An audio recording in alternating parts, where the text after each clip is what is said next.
सलाम, नमस्ते, सत श्री अकाल। मैं हूं रजा और आप देख रहे हैं रजाग्राफी अनस्क्रिप्टेड पर।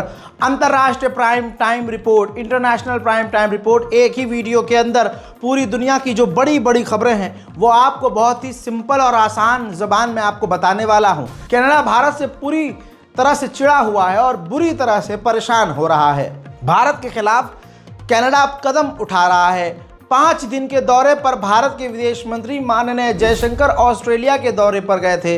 वहां उन्होंने ऑस्ट्रेलियाई विदेश मंत्री के साथ प्रेस कॉन्फ्रेंस करी और ऑस्ट्रेलिया की सरजमीन से कनाडा की हरकतों की आलोचना करी और कहा कि कनाडा हमारी सरकार के खिलाफ, भारत के खिलाफ प्रोपेगेंडा चलाता है और उल्टे सीधे बयानबाजी करके बिना सबूत के हम पर इल्ज़ाम लगाता है। और कनाडा की आलोचना करते हुए भारत के विदेश मंत्री ने कहा कि बिना सबूत के इल्ज़ाम लगाकर रिश्ते खुद ही कनाडा खराब करता है। दोस्तों, ये बात कनाडा को इतनी बुरी लगी कि हुआ ये कि ऑस्ट्रेलिया के टीवी चैनल ने, ऑस्ट्रेलिया टुडे ने ये खबर अपने नेशनल टीवी पर दिखा दी। वो चैनल कनाडा के अंदर तुरंत कनाडा ने ब्लॉक कर दिया और कनाडा ने ऑस्ट्रेलिया के उन सोशल मीडिया प्लेटफॉर्म को भी ब्लॉक कर दिया जो ऑस्ट्रेलिया के थे और ऑस्ट्रेलिया के वो प्लेटफॉर्म भारत के विदेश मंत्री के बयान को चला रहे थे। इस पर भारत के विदेश मंत्रालय के द्वारा कहा गया है कि ये कनाडा की हिपोक्रेसी है। दोस्तों, 100 की सीधी यह है कि कनाडा और भारत के रिश्ते बेहद खराब हैं, लेकिन दिवाली के अवसर पर कनाडा के प्रधानमंत्री जस्टिन ट्रूडो ने जो बयान दिया था दोस्तों, वो बहुत प्यारा बयान था। कनाडा के प्रधानमंत्री जस्टिन ट्रूडो ने बहुत अच्छी बात कही थी। उन्होंने साफ कहा था कि खालिस्तान के लोग कनाडा में मौजूद हैं, हम मानते हैं इस बात को, लेकिन खालिस्तान के जो लोग मौजूद हैं यहाँ पर वो पूरी सिख कम्युनिटी को रिप्रेजेंट नहीं करते। ऐसे ही जो कनाडा में हिंदू रहते हैं वो मोदी सरकार को या भारत को रिप्रेजेंट नहीं करते। यानी एकदम बैलेंस वाला बयान दिया था, लेकिन इसके बावजूद कनाडा में भारी बवाल सिख कम्युनिटी और हिंदू कम्युनिटी के बीच हुआ, जो मैं आपको 2 दिन पहले बता चुका हूं। और अभी भी भारत और कनाडा के रिश्ते सुधरने का नाम नहीं ले रहे हैं, ना ऐसा कुछ दिख रहा है कि भविष्य में फिलहाल कनाडा और भारत के रिश्ते ठीक होंगे। दोस्तों, मोदी सरकार के नेता हो और ये बहुसंख्यक समाज की भीड़ हो, उनसे बड़ा कोई दोगला ही नहीं हो सकता है। जब तालिबान अमेरिका के पिछवाड़े में गोली मार रहे थे अफगानिस्तान में और इनसे लड़ रहे थे, तो खुद मोदी तालिबान को आतंकी लिख रहे थे। मोदी के नेता आतंकवादी और भारत के अंदर जो बहुसंख्यक समाज के हिंदूवादी पेज हैं वो तालिबान को आतंकवादी लिख रहे थे। लेकिन आज ये सभी गुफा के अंदर वापस घुस जाएंगे। ये 4 जनों की पैदाइश, ये दोबारा गुफा में घुस जाएंगे। इस पर कोई जवाब नहीं देगा। गोदी मीडिया थूक कर चाटेगा और अपना हगा हुआ ही उठा के खा लेगा। देख लीजिए रिपोर्ट आपके सामने। मैंने पहले भी बताया था, भारत के ऑफिशियल तालिबान गए, यानी अफगानिस्तान गए, तालिबान से उन्होंने मुलाकात करी और भारत ने ऑफिशियली, इंडिया के ऑफिशियल्स ने अफगानिस्तान के डिफेंस मिनिस्टर से मुलाकात करके भारत का जो चाबहार पोर्ट है वो ऑफर कर दिया है कि आप हमारे चाबहार पोर्ट को इस्तेमाल कर सकते हैं। अब मैं हिंदुओं से पूछूंगा, बीजेपी के समर्थकों से, क्यों भाई साहब, अब क्या हुआ? आतंकवादी को, तथाकथित तुम्हारा जो आतंकवादी था, उस तालिबान को अब तुम क्यों खोल के दे रहे हो कि लो ले लो भाई? अरे चाबहार पोर्ट की बात कर रहे हैं भाई हम। चाबहार पोर्ट क्यों खोल के दे रहे हो कि ले लो भाई, इस्तेमाल कर लो, आओ ले लो? क्यों? अब बोल के दिखाओ मोदी को, अब बोल के दिखाओ। उधर भारत की नौसेना और भी महाशक्तिशाली बनने की तरफ बढ़ रही है। रशिया भारत के लिए युद्धपोत बना रहा है और वहीं से तुशील नाम का भारत का एक ऐसा युद्धपोत लॉन्च होने वाला है जिसके अंदर गाइडेड मिसाइल भी होगी, उसमें मशीन गन भी लगी होगी, काफ़ी एडवांस युद्धपोत होगा। तुशील नाम इसका रखा गया है, नामकरण हो गया है। और भारत के रक्षा मंत्री माननीय राजनाथ सिंह इसको लॉन्च करने के लिए खुद रशिया जाएंगे, वहां से हरी झंडी दिखाएंगे। रशिया हमारे लिए ये युद्धपोत बना रहा है। वहीं व्लादिमीर पुतिन ने अपने मुंह से खुद भारत की तारीफ करते हुए कहा कि भारत को सुपर पावर देशों में गिनना चाहिए, क्योंकि भारत एक बढ़ती हुई आबादी के साथ बढ़ती हुई इकोनॉमी वाला देश है। भारत बहुत तेजी से तरक्की कर रहा है। ईस्टर्न इंडिया के एरिया को सिलेक्ट किया गया है भारतीय सेना के द्वारा। भारत की तीनों सेना, ट्राई मिलिट्री जो है, वायुसेना, थल सेना और जल सेना, जी हाँ नेवी, तीनों मिलिट्री मिलकर एक साथ ड्रिल करने की तैयारी कर रहे हैं। मेरे दोस्तों, ओली जो प्रधानमंत्री बने हैं नेपाल के, जब भी प्रधानमंत्री नेपाल का कोई बनता था, ये इतिहास है कि भारत सबसे पहले उसको इनवाइट करता था और वो प्रधानमंत्री सबसे पहले भारत आता था। लेकिन ये 64 साल पुरानी परंपरा टूटेगी। भारत ने नेपाल के प्रधानमंत्री को इनवाइट नहीं किया है और पहली बार नेपाल के प्रधानमंत्री बनने के बाद सीधा पहला दौरा ओली का चाइना के लिए होने वाला है। यही तो कमाल है हमारे मोदी जी की। जब से प्रधानमंत्री बने हैं तमाम देशों के अंदर डंका बज रहा है और सारे देश हमसे दूर हो रहे हैं। उधर जर्मनी के अंदर जर्मनी ने एक व्यक्ति को गिरफ्तार किया है जिस पर इल्जाम यह है कि वो जासूसी करके वो तमाम जानकारी चाइना को बेचने वाला था। इटली चाइना से अपने रिश्तों को मजबूत करने के लिए इटली के राष्ट्रपति इस वक्त खुद चाइना पहुंचे हैं। चाइना और इटली के बीच में कई तरह की बड़ी डील होने की संभावनाएं हैं। मेरे दोस्तों, पाकिस्तान के शहबाज शरीफ जो प्रधानमंत्री हैं, उनका कहना यह है कि हमारे रिश्ते अमेरिका के साथ मजबूत हैं लेकिन चीन के साथ भी मजबूत हैं। दोनों को हम बैलेंस करके चलेंगे, बल्कि हम दोनों के बीच बातचीत के लिए ब्रिज बनने को तैयार हैं। वहीं पाकिस्तान के आर्मी चीफ इस वक्त मोहम्मद बिन सलमान से सऊदी अरब में मुलाकात कर रहे हैं। मुलाकात की वजह क्या है नहीं पता, लेकिन सऊदी अरब स्पेशल ट्रीटमेंट एकदम दे रहा है पाकिस्तान के आर्मी चीफ को। उधर तुर्की के राष्ट्रपति ने साइप्रस के राष्ट्रपति से और उन पूरी डेलीगेशन से मुलाकात की है। साइप्रस और तुर्की के बीच कई बड़ी अहम डील हो सकती है जो अमेरिका को पसंद नहीं आएगी।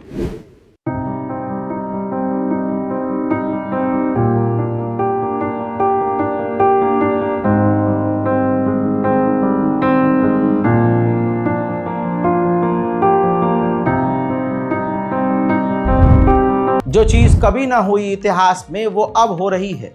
रेगिस्तान में तूफान, रेगिस्तान में बारिश, रेगिस्तान में पेड़ और अब रेगिस्तान में बर्फबारी। तस्वीर देखिए, अरब के कई क्षेत्रों में रेगिस्तान पूरी तरह से बर्फ से ढक गए हैं। ये क़यामत की निशानी है, यकीन कर लीजिए। देखिए, जो ईमान वाले हैं, जो गैर मुस्लिम हैं, उनसे माजरत के साथ कहूँगा कि देखिए, हमारा इस्लाम, हमारा दीन, हमारी दीनी किताब हमको बताती है कि क़यामत ज़रूर आएगी और कुछ क़यामत की निशानियों में एक ये निशानी है।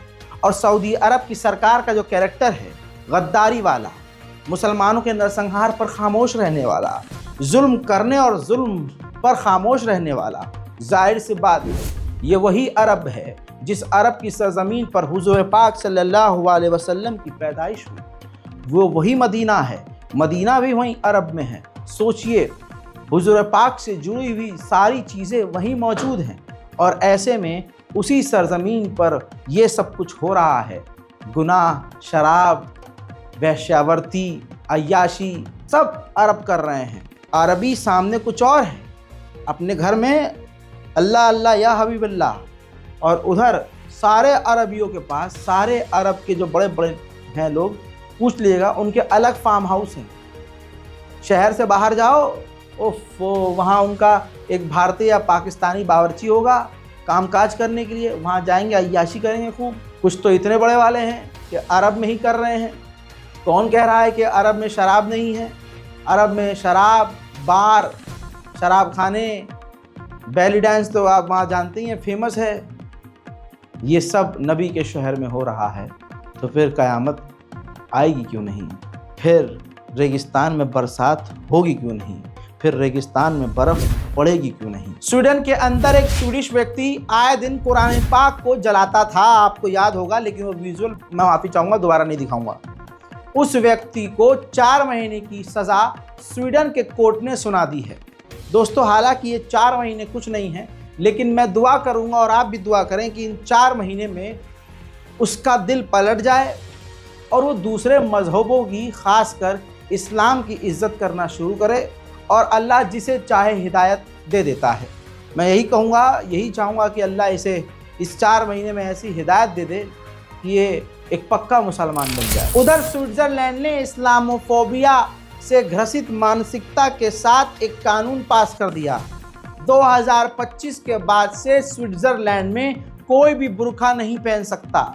जाहिर सी बात है, जहां की लड़कियां जिस्म पे सिर्फ 8 इंच और 3 इंच का कपड़ा पहन के घूमती हों और वो नॉर्मल हो, ऐसे में कोई पूरा काला लिबास ऊपर से नीचे तक अपने जिस्म को ढक कर पहने, वहां की आंखों को कैसे हजम होगा। उधर स्पेन में जो बाढ़ आई उससे मारे जाने वाले लोगों की संख्या 223 से पार हो चुकी है।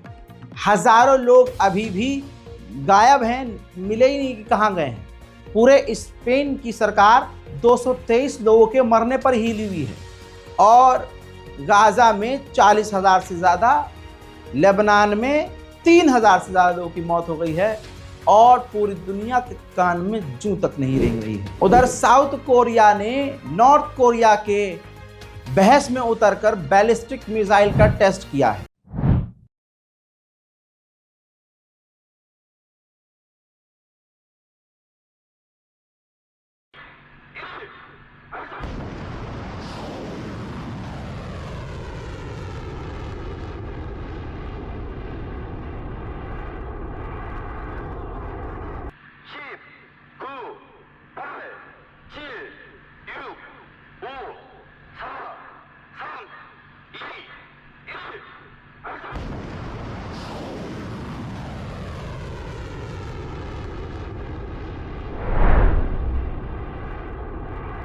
उधर साउथ कोरिया पूरी तरह से अमेरिका पर कूद रहा है और साउथ कोरिया ने कहा है कि अगर नॉर्थ कोरिया ने हम पर हमला किया या कोशिश की तो अमेरिका के साथ मिलकर हम नॉर्थ कोरिया पर खतरनाक हमला करेंगे। फ्रांस के राष्ट्रपति इमैनुअल मैक्रोन ने अमेरिका के खिलाफ बयान दिया और उन्होंने कहा कि पूरे यूरोप को अमेरिका के ऊपर कि अमेरिका हमें बचाएगा, अमेरिकी सिक्योरिटी पर डिपेंड नहीं होना चाहिए।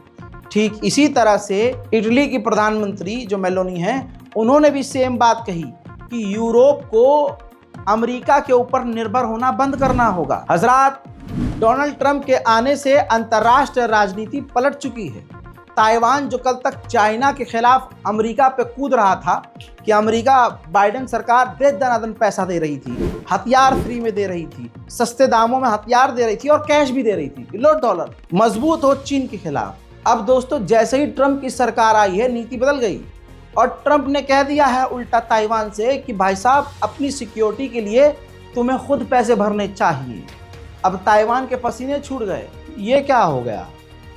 बैठे बैठाए चाइना को बढ़त मिल गई। उधर नेटो के चीफ ने कहा कि अगर रशिया यूक्रेन में जीत जाता है, यूक्रेन से हार नहीं मानता और कामयाबी हासिल करता है, तो उन्होंने कहा कि ये यूक्रेन की हार नहीं, ये अमेरिका की हार होगी। उधर मेरे दोस्तों, लाइव शो के दौरान व्लादिमीर पुतिन ने डोनाल्ड ट्रंप के जीतने पर डोनाल्ड ट्रंप को मुबारकबाद पेश की है। कहा यह जा रहा है कि डोनाल्ड ट्रंप से व्लादिमीर पुतिन फोन पर बात कर सकते हैं।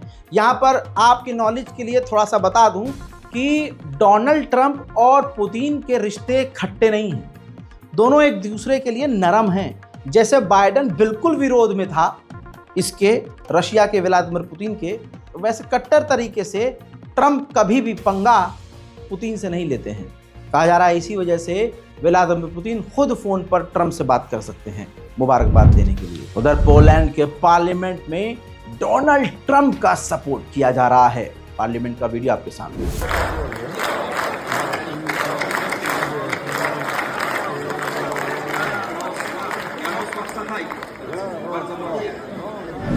बाइडेन ही अपने दम पर पूरी ताकत से यूक्रेन को सपोर्ट कर रहे थे। अब बाइडेन की सरकार जाने वाली है, बाइडेन अपने ऑफिस से निकलने वाले हैं, पावर छीनने वाली है। ऐसे में बाइडेन जल्दी जल्दी नए नए हथियारों की जो डील है, जो अप्रूवल है, वो यूक्रेन को दे रहे हैं कि ज़्यादा से ज़्यादा मेरे कार्यकाल में यूक्रेन को हथियार मिल जाएं। वहीं जो पाबंदी लगी थी अमेरिका के हथियार बनाने वाले लोगों और कंपनी के ऊपर कि भाई पाबंदी बोले तो आप जा नहीं सकते यूक्रेन, अब अमेरिका की बाइडेन सरकार ने अप्रूव कर दिया है कि आप अपनी टीम के साथ यूक्रेन जाइए, आपके जो हथियार इस्तेमाल यूक्रेन कर रहा था, वो जो डैमेज हो गए हैं, उसको वहीं रिपेयर कीजिए। दोस्तों, डोनाल्ड ट्रंप ने ज़ेलेंस्की से भी बात की है। इससे कौन है ज़ेलेंस्की? ज़ेलेंस्की भाई यूक्रेन के राष्ट्रपति, दोनों देशों के बीच जब बात हो रही थी, ट्रंप और ज़ेलेंस्की के बीच, उनकी कॉल में मौजूद एलन मस्क भी थे।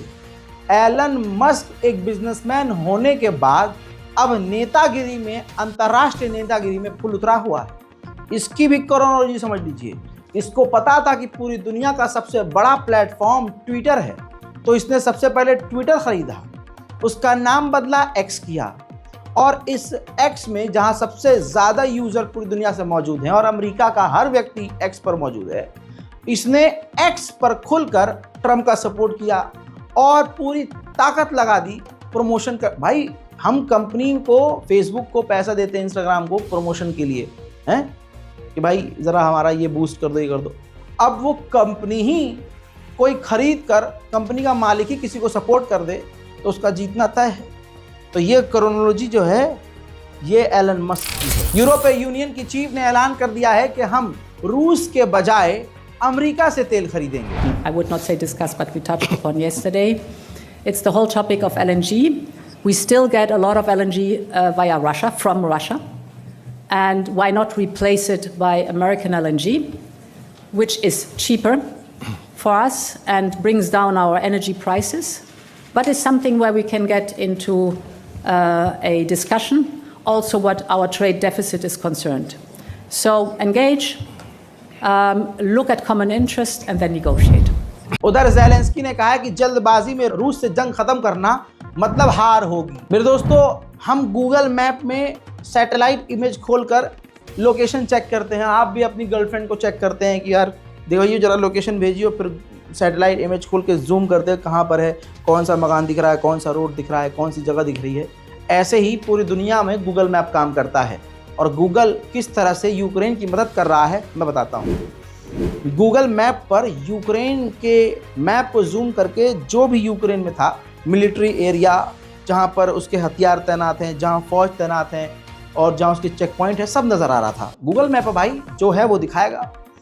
तो गूगल मैप ने क्या किया, गूगल ने कुछ यूँ मदद करी यूक्रेन की कि जहाँ जहाँ यूक्रेन की मिलिट्री और यूक्रेन की जो मिलिट्री साइट्स है उसको डिलीट कर दिया है। मतलब बिल्कुल ब्लैंक दिख रहा है कि भाई यह खाली ज़मीन पड़ी है। पूरा ऐसा, मतलब आप देख रहे हैं टेक्नोलॉजी किस तरह से खुलकर, बड़ी से बड़ी टेक्नोलॉजी खुलकर यूक्रेन का साथ दे रही है। वहीं यूक्रेन के ओडेसा के इलाके पर रूस ने बड़ा हमला किया है। मेरे दोस्तों, वैसे तो कहते थे कि ईरान का नकली है सारा ये सामान, नकली है दुकान और नकली है ये सारे मिलिट्री हथियार, लेकिन दोस्तों बरतानिया की औकात देखिए। बरतानिया ने ईरान के शाहिद ड्रोन 136 को कॉपी किया है और बिल्कुल ईरान का शाहिद ड्रोन कॉपी करके उस ड्रोन का नाम साब रख दिया है, साब यूके ड्रोन। बताइए। और यही कल तक कह रहे थे कि अरे नहीं, ये ईरान के हथियार तो नकली होते हैं। मेरे दोस्तों, दुनिया बढ़ बढ़कर, पूरी दुनिया के बड़े बड़े देश यूक्रेन को अब तक मोटी मदद दे चुके हैं। इस ग्राफिक्स के जरिए समझ लीजिए कि कौन सबसे ज़्यादा मदद दे रहा है। $100 बिलियन की मदद यूक्रेन को दी जा चुकी है। यूरोपीय यूनियन ने सबसे ज़्यादा मदद की है, पूरे यूरोप ने। यानी इसीलिए मैं कहता था कि एक तरफ रूस है और एक तरफ पूरा यूरोप है। रशिया अकेले पूरे यूरोप से लड़ रहा है। दूसरे नंबर पर अमेरिका है जिसने खुलकर यूक्रेन को पैसा दिया है। फिर उसके बाद वर्ल्ड बैंक तो भाई साहब खुलकर जंग में शामिल भी होता है। ये देखिए, IMF ने तीसरे नंबर पर यूक्रेन को सबसे ज़्यादा पैसा दिया है। चौथे पर जापान, पाँचवें पे कनाडा, छठे पे यूके, सातवें पे वर्ल्ड बैंक, आठवें पे जर्मनी, 9वें पे यूरोप के दूसरे देश और आखिर में है यूरोप के ऑर्गेनाइजेशन जो खतरनाक तरीके से लगातार मदद कर रही हैं यूक्रेन की। यूक्रेन के समर्थन में यूके ने रूस पर पाबंदियों को बढ़ाया है और नई पाबंदियां रशिया पर लगाई है। व्लादिमीर पुतिन ने कहा कि वेस्टर्न देशों ने मिलकर एक साथ हमें कुचलने की, दबाने की, मिटाने की कोशिश की, लेकिन वो नाकामयाब हुए हैं। मेरे दोस्तों, ICBM यार्स मिसाइलें रूस ने दागी है। रूस की सेना ने ऑफिशियली वीडियो जारी किया है।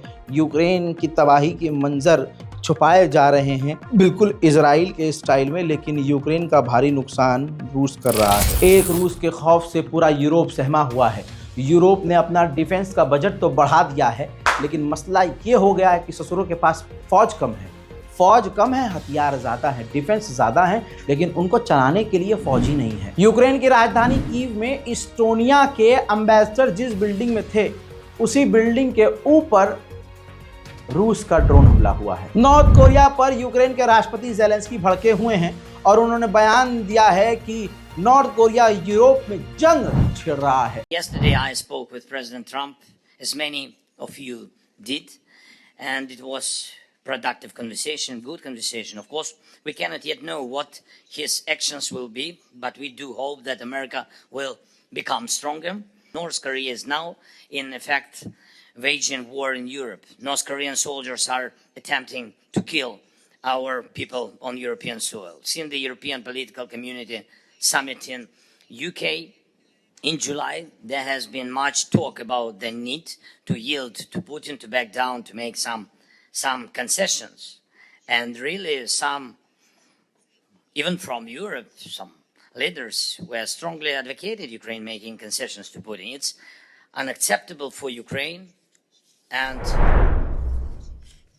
unacceptable for नेटो के अलावा एशियन जो अलायंस पार्टनर्स हैं दुनिया के, यानी तमाम बड़े देशों ने नॉर्थ कोरिया से नाराजगी व्यक्त की है और विरोध किया है कि जिस तरह से नॉर्थ कोरिया ने रूस की मदद करते हुए हथियार, तोप के गोले और अब सेना भी दे दी है। वहीं रशिया ने 563 यूक्रेन के फौजियों की लाश यूक्रेन को लौटाई है। मेरे दोस्तों, कोका कोला ने रशिया को बायकॉट करते हुए बाय बाय बोल दिया था, लेकिन अब वापस, क्योंकि कोक का बायकॉट पूरी दुनिया में इजराइल के खिलाफ होते हुए किया गया, इससे रूस का फायदा ये हो गया कि जब कोका कोला को भारी नुकसान हुआ तो कोका कोला ने उस नुकसान को रिकवर करने के लिए रूस के अंदर फिर से नए स्टाइल में कदम रख दिया। मेरे दोस्तों, चाइना का एक नया वॉरशिप दुनिया को दिखा है। वो वॉरशिप अभी चाइना बना रहा है और बड़ी तेजी से बना रहा है। J-35A अमेरिका के F-35 की कॉपी, ये देखिए, चाइना ने उड़ा कर दिखाया है और इसकी ताकत नजर आ रही है। स्पीड वही F-35 की तरह, शक्ल F-35 की तरह, और दुनिया को ये उम्मीद है कि चाइना इतना आगे बढ़ चुका है कि ये F-35 से भी ज़्यादा मजबूत हो सकता है। वहीं अगली तस्वीर में चाइना का नया ड्रोन देखिए, आपको ये गेम का स्क्रीनशॉट लग रहा होगा और ये कोई AI से बनी हुई तस्वीर दिख रही होगी, लेकिन यकीन कीजिए चाइना का ये नया ड्रोन है जो मुझे यकीन है काफ़ी खतरनाक होगा। चाइना हथियारों पर अंधा पैसा खर्च कर रहा है। चाइना के अंदर एयर शो हो रहा है। रशिया ने अपना फाइटर जेट, तमाम तरह के Su-35 हो या Su-57 हो, उसको उड़ा कर दिखाया है और आसमान में Su-57 अलग तरह के खतरनाक करतब भी दिखाते हुए नजर आ रहे हैं। इससे रूस की हवाई ताकत दुनिया ने मानी है। दूसरी तरफ ये अगली तस्वीर देख लीजिए। ये भाई साहब हमारा हिंदुस्तान नहीं है, ये तुर्की की पार्लियामेंट है, जहां पक्ष और विपक्ष आपस में कुत्ते और बिल्ली की तरह लड़ रहे हैं। मेरे दोस्तों, ऑस्ट्रेलिया ने बेहद जबरदस्त कदम उठाया है और यही कानून भारत में भी होना चाहिए। कानून लागू कर दिया है ऑस्ट्रेलिया ने कि 16 साल से कम बच्चे सोशल मीडिया इस्तेमाल नहीं कर सकते। यह कानून भारत में भी लागू होना चाहिए। भारत में आप देखते हैं भाई, बच्चे अभी ठीक से बड़े नहीं हुए, लड़की अभी ठीक से होगी नहीं, लड़का अभी बड़ा हुआ नहीं, बस एक रील वायरल हो गई, उसके बाद अपने आप को इन्फ्लुएंसर समझ लिया। अश्लील और घटिया कंटेंट बनाकर, शुरू में तो माँ बाप मना कर दे, अरे मत कर, गलत बात है खानदान का, लेकिन जैसे ही पैसा आना शुरू होता है माँ बाप सबसे ज़्यादा बेशरम होते हैं। अब जैसे इन दोनों को देखिए, सोचिए, ये गाली ही डिजर्व करते हैं। इनके माँ बाप को ज़्यादा पकड़ के गरियाना चाहिए। अब भारत में ऐसे बहुत सारे कंटेंट क्रिएटर हैं। अब मैंने सुना है कि ई लौंडिया जो है, अभी बताइए, अभी ठीक से उगी नहीं है, अभी बढ़ रही है धीरे धीरे। पढ़ाई की उम्र में ये आशिकी पढ़ रहे हैं, समाज गंदा कर रहे हैं, एक से एक घटिया इनका वीडियो है। ये चुसे हुए आम की गुठलियों को देखिए, कुपोषण का शिकार ये लौंडा, इसके साथ जो है सुफियान, ये मुसलमानों के बच्चे हैं और बात हिंदू मुसलमान की नहीं, बात समाज की है। भाई साहब, इनके माँ बाप इन्हें रोक नहीं रहे। छोटे छोटे बच्चे आपके घर में भी इनको देख देख के इन चीज़ों से इंस्पायर हो रहे हैं। डबल मीनिंग इनके कंटेंट देख लो, घटिया वाले कंटेंट इनके देख लो। जिस उम्र में मतलब बचपने में बचपना होना चाहिए, इन्हें बचपने में जवानी चढ़ रही है। इनको समझ में नहीं आ रहा कि हम बड़े हो रहे हैं कि छोटे हो रहे हैं कि खड़े हो। कंट्रोल उदय। भाई कहने का मतलब है सबसे पहले इनको रोकना चाहिए, लेकिन नहीं, इनके माँ बाप नहीं रोक रहे तो हम क्या कह सकते हैं। ऐसे कीड़े मकोड़े इंस्टाग्राम पर भरे पड़े हैं जिनको बचपन में जवानी चढ़ रही है। मूंगफली की उम्र में गाजर की फीलिंग ले रहे हैं भाई साहब, मूली की फीलिंग ले रहे हैं। ये पढ़ते होंगे, क्या करते होंगे। ऐसे कानून को भारत में जरूरत है भाई साहब। भारत में अगर ये कानून लागू होता है तो भाई बड़ा सुकून आएगा। ये तो एक को दिखा दिया मैंने। ऐसे इंस्टाग्राम पे बहुत सारे हैं निब्बा निब्बी।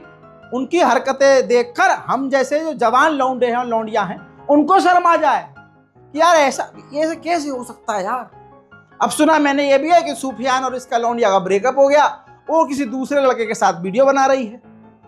बताइए, इतनी सी उम्र में लड़की अभी ठीक से इस दुनिया में फैली भी नहीं है, बड़ी हुई भी नहीं है, और बड़ी होने से पहले एक काट चुकी है। लेकिन मैं ये कह रहा हूं कि इनके ये ड्रामे हैं भाई साहब। सोशल मीडिया पर ब्रेकअप, पैचअप, आज मैंने ये टट्टी करी है, आज सुफियान ने पीला हगा है, पीला हगा, मेरे सुफियान ने पी, दोस्तों मेरे सुफियान ने पीली टट्टी हगी है। और भाई साहब हम देख भी रहे हैं, इनकी टट्टियां हम देख भी रहे हैं। तो दोस्तों सबसे बड़ी गलती इनके माँ बाप के बाद, इनके बाद हमारी है। हम देख रहे हैं इनके मिलियंस में व्यूज, मिलियंस में फॉलोवर क्यों है भाई।